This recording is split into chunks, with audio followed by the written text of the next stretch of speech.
বন্যা বিধ্বস্ত ত্রিপুরা রাজ্যকে জাতীয় বিপর্যয় এলাকা ঘোষণা করে বিপর্যস্ত মানুষদের ন্যায়সঙ্গত ক্ষতিপূরণ দেওয়ার 19 দফা দাবিতে 4 ঘন্টার গণ অবস্থানে 3টি সংগঠন যথা সিপিআইএম লিবারেশন, অখিল ভারত কিষাণ মহাসভা, অখিল ভারত ক্ষেত ও গ্রামীণ মজদুর সভা যৌথ উদ্যোগে আগরতলা প্যারাডাইস চৌমুহনীতে সংগঠিত হয় এক বিক্ষোভ সমাবেশ।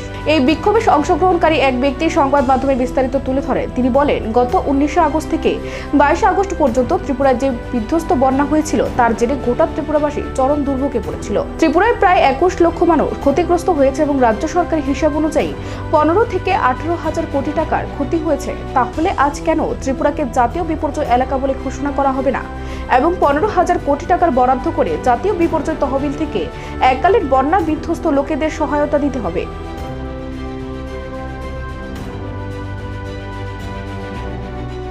24শে সেপ্টেম্বর দুপুর 12টা থেকে বিকেল 4টে পর্যন্ত 4 ঘন্টা গণ অবস্থানের ডাক দিয়েছে মূলত 3টি সংগঠন, সিপিআইএমএল, অখিল ভারত কিষাণ মহাসভা এবং অখিল ভারত ক্ষেত মজদুর গ্রামীণ মজদুর সভা। তো আমরা মূলত গত 19 থেকে 22শে আগস্ট ত্রিপুরা রাজ্যে যে বিধ্বংসী বন্যা হয়েছে, এই বন্যায় ত্রিপুরায় প্রায় 21 লক্ষ মানুষ ক্ষতিগ্রস্ত হয়েছে, অর্ধেকের বেশি মানুষ। এবং ত্রিপুরায় সরকারের হিসাব অনুযায়ী 15 থেকে 18 হাজার কোটি টাকার ক্ষতি হয়েছে। তাহলে আজকে কেন ত্রিপুরাকে জাতীয় বিপর্যয় এলাকা ঘোষণা করা হবে না এবং 15,000 কোটি টাকা বরাদ্দ করে জাতীয় বিপর্যয় তহবিল থেকে এই এককালীন এই টাকা দিয়ে ত্রিপুরার বন্যা বিধ্বস্ত মানুষকে সহায়তা দিতে হবে? কিন্তু আমরা লক্ষ্য করছি যে আজকে 1 মাস অতিক্রান্ত হয়ে গেল, সরকার এখনো কোনো ক্ষতিপূরণের ব্যবস্থা করেনি। যারা মারা গেছে 37 জন, সেই পরিবারের সহায়তা নেই। যারা আহত হয়েছেন তাদের পরিবারের সহায়তা নেই। যারা কৃষক সর্বশান্ত নিঃস্ব হয়ে গেছে, জমির চরিত্র বদলে গেছে, সেই কৃষকদের 1,000 টাকা ক্ষতিপূরণের কথা বলছে কৃষি দপ্তর। এটা কৃষকদের গায়ে নুনের ছিটা এবং কৃষকদের সাথে রসিকতা ছাড়া আর কিছুই নয়। আমি বলতে চাই রাজ্যের মুখ্যমন্ত্রীকে যে কৃষকদের যদি যারা ক্ষতিগ্রস্ত হয়েছে তাদের 1,000 টাকা দেওয়া হয়, তাহলে কৃষকরা সেই টাকা ফেরত দেবে মুখ্যমন্ত্রীর ত্রাণ তহবিলে, মুখ্যমন্ত্রীকে ত্রাণের জন্য।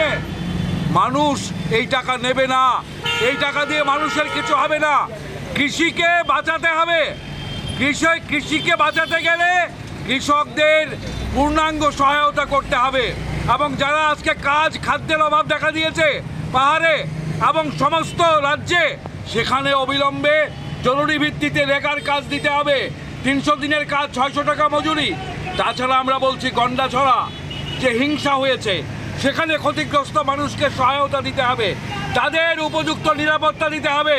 রানীর বাজারের কৈতরাবাড়িতে যেভাবে সংখ্যালঘু মুসলিমদের উপরে পরিকল্পিতভাবে আক্রমণ হয়েছে, এই 21টা ঘর পুড়েছে, 14টা যানবাহন পুড়েছে, সেখানে এখনো মানুষের নিরাপত্তা নেই, সেখানে মানুষ এখনো সহায়তা পায়নি।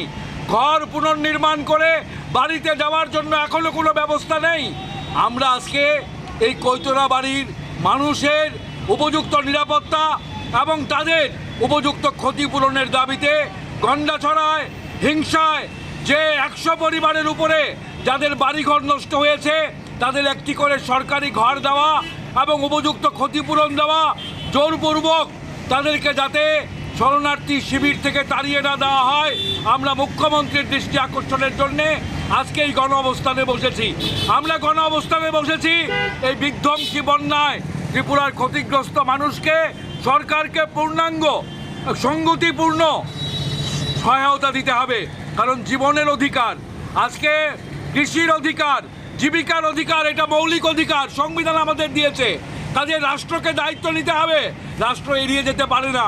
2005 সালে ডিজাস্টার ম্যানেজমেন্ট অ্যাক্ট হয়েছে, সেই আইন অনুসারে 2016 সালে ডিজাস্টার ম্যানেজমেন্ট প্ল্যান হয়েছে, সেই অনুসারে সরকার দায়িত্ব এড়াতে পারে না।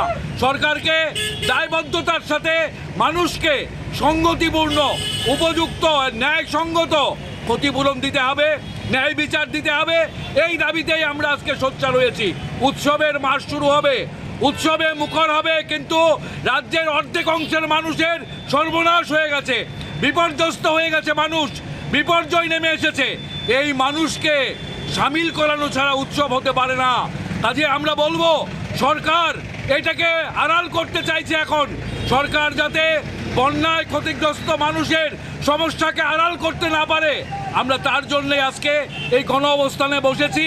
আমরা সোচ্চার হয়েছি এবং এই দাবিতে রাজ্যের মুখ্যমন্ত্রী এবং কেন্দ্রের প্রধানমন্ত্রী এই দায়িত্ব এড়াতে পারে না। ত্রিপুরায় এটা বিপর্যয়, জাতীয় বিপর্যয়, প্রধানমন্ত্রী এর দায়িত্ব এড়াতে পারে না। কাজে প্রধানমন্ত্রীকেও আজকে জাতীয় বিপর্যয় ঘোষণা করে রাজ্যে উপযুক্ত ক্ষতিপূরণের ব্যবস্থা করতে হবে। এই দাবিতে আমরা সোচ্চার হয়েছি বন্ধু। ধন্যবাদ।